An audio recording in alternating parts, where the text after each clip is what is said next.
Dito ngayon tayo sa Makapo Lighthouse. Isa sa mga easy hike.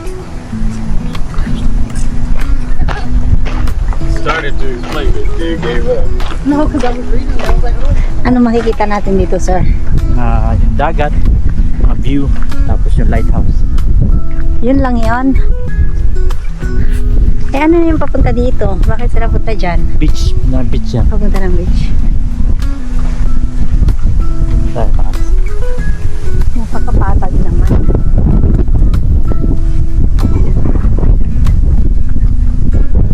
Lagi na tayo.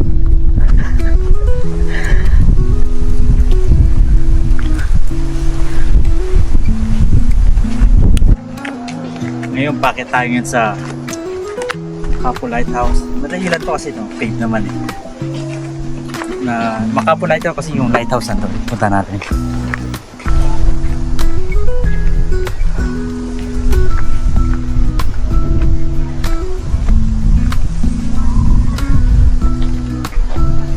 Mamaya, tulo. Nakita natin view dun sa kabila. Ganda. Pagod na po ako. Ako rin. Pagod na ako maglakad. Nakahinga din. Exercise yan. Ang ganda. Ang ganda ng view. Malaglag kami, bati na Taway dati. Yung timbang ko mababa kasi every week nag-hike kami sa Hawaii. Oh yeah? Ayan. Na-exercise ako every week. Ngayon wala na. Ang init, grabe.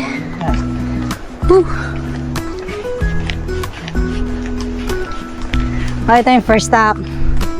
Okay.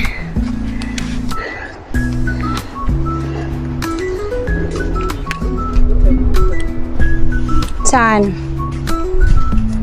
Siguro clip na yan, clip. Mabawa ka pa dyan. Ooh. Can we check? Tignan ko lang. Tignan lang natin kung anong nandito. Uy, dahan-dahan na. Kasi madulas. Hindi ako nakasapatos. Aray ko. Ay.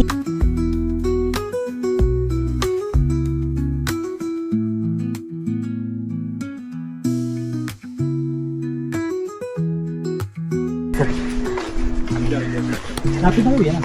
Hanapin na tayo. Ito yung mahuhulog ka talaga dito pag di mo tinitignan yung dinadaanan mo.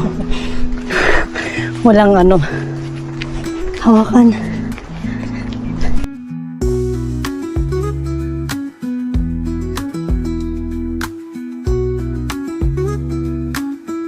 Malapit tayo dito kayo. Pero yun na yung lighthouse. Maliit lang siya. Pero yan daw yung pinakamatandang lighthouse dito. Okay. Ayan, nakarating na din tayo sa wakas. Nasaan na ba yung tour guide ko? Ay, ang ganda. Ano yun? Ano yun? Yun. Oh. Ito na yung paparad tayo dito. Diba?